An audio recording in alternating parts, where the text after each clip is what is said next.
the minds of some of these people. The president discovers 9th of August is on a Sunday, the other Sunday, where now Route 4 will be at the center. Literally, you saw what we did with the DCP. So he comes a week before and tells you, guys, oh, my heart is bleeding. The Constitution. He repeated the word Constitution 14 times. And you see, why I'm paid about that presser, it was on a very good day when you guys do news. At 7. You couldn't do news because you are waiting for a special national address. I remember I was on Thika Road and I had to stop my vehicle at a parking because I was running late of time and my phone didn't have charger. So I was using the car charger literally for that 6 minutes. The car had to be on to charge my phone to listen to the special address. You also wanted to listen? I must listen. I am a consumer on anything political in this world. Anything politics and government, I'm an expert. I have to listen so that I know what to come and say. Finally, the only thing I heard the last minute is I wait for the launching of something on 12th. That is the only thing I heard about that. But he oh, please, now we are in a country, we love the Constitution. I said, how can you love the Constitution that you are mutilating? But anyway, hold on about that. The idea was people don't to focus on Route 4 about the audit of the 4 years. That was the whole idea about the whole issue about talking it before. So you jump Route 4, 9th of August to 12th. And that's why we said ourselves, we have to come and bring you back. Hey, wait a minute, you are running away. Come back to Route 4. The audit of the 20 trillion. The 4 years. So you know that this is how he... Of course. Let me tell you. Look here, what happens. President Uhuru is here. I must demonize you as a president so I can get... I can use your failures to jump on and show people you are bad, so I'm elected. You saw that? That's something that he did. Then he says, let us talk about everything. It's about issues. Oh, the manifesto we had. Oh, that manifesto can be studied in Harvard. I can tell you. The manifesto was colorful.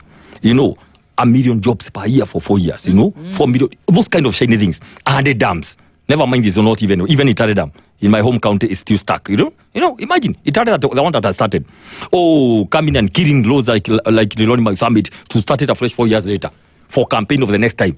Now, all that thing, use it, hustler versus dynasty, just to help me jump, to help me be elected. The moment I'm elected, all that out. What is my motivation? Governance power and money. Buy everyone out. People have to beg before me. That is a thinking. So when I tell you the thinking here has nothing to do with Vision 2060. Nothing. He doesn't believe it himself. He wants something that can buy time. People go to Lamu County Hall, go to Machakos County Hall, 47 counties, right? Do something like a BBI to buy time to see whether it can finally help him to have a political movement for next year. Did you hear something called fantasy? Hot air? Illusions? All those terms. I was thinking about them the whole night one day. It's like a fantasy. It's a movie. It's some PR to just confuse you. Kenyans, imagine you today. Because I went to school to come and talk to you one day like this, kind of ignore anything called beyond Vision 2030 or 2060. Let me tell you, even Kibaki did it the second term. Because you have worked the first term, you have gotten a second term, but there's something you are thinking you want to do. That thing, anything about 2030. For the 2 years, we are going to be remaining with 3 years. We'll go back to it. Actually, when we are doing our policy issues on DCP, we have a document here called Vision 2030. We have a document here called Vision, the AU Vision 2060, right? 2063.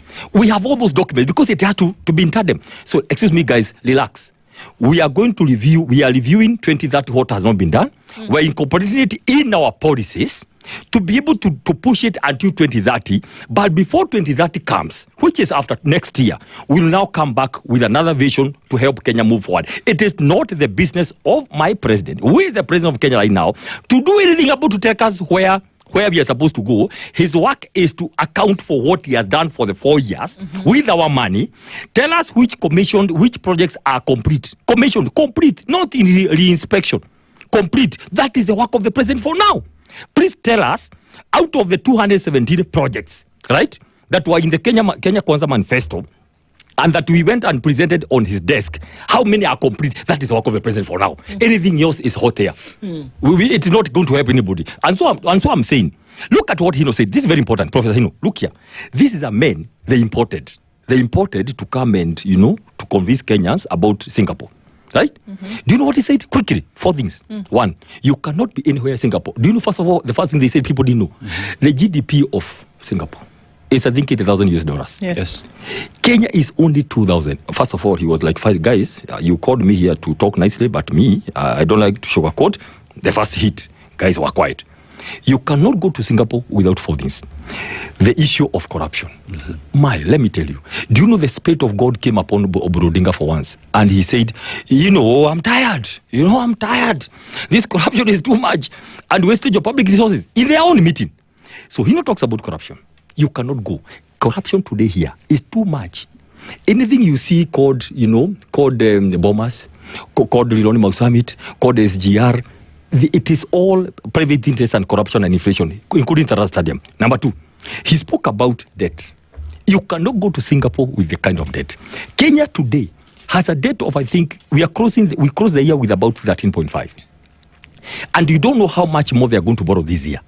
It is consuming 70 shillings per 100 that we got a revenue. Number 3, quickly, human capital. Kenya is one of the places in Africa and the world that has the best brains, but they are all underutilized. They are all at home. Nothing is going to happen about them. And finally, accelerated economic growth. How can you accelerate economically? Let me ask you. With just a few indicators, because that's what we do every day, about the economic surveys and all that. When the cost of electricity is up there, 700 companies have closed because the cost of energy in Kenya is too high.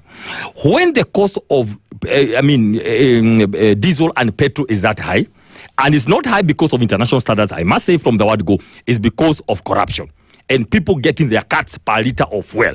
Number 3, how do you economic growth when even business person, we have taxed people, KRI, on their necks and their salary. Today, this fund has increased with 4,000.